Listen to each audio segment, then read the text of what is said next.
All right, my third grade mathematicians, today you are going to be doing an activity called the perfect cover-up. So you are going to be using those tetronymo shapes that we made, and you are going to be finding which tetronymos, when you use all the same tetronymo, which shape covers the rectangle perfectly. Okay, that's the perfect cover-up, right?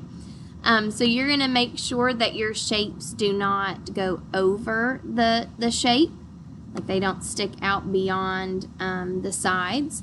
You're going to make sure that they don't overlap, and you're also going to make sure you don't have any gaps between the tetronymos. So you're going to try with our square tetronymos, our T, our L-shaped, and our Z's. And you can turn them, as you can see. Now, if you're doing this at home, you don't have to worry about it turning them. You can just turn them yourselves. But if you are using online tetronymos, then you can turn them as well.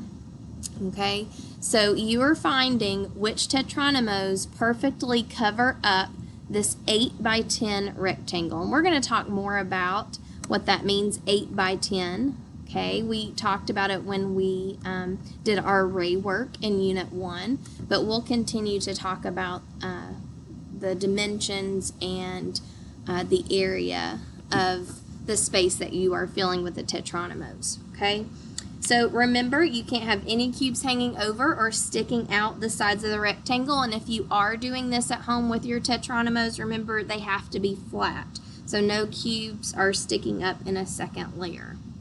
Okay, so you are going to be working on this today and tomorrow. So after you finish for the day today, be thinking about what worked and what didn't work, and then we will continue our discussion in the next couple of videos about which tetronymos fit perfectly.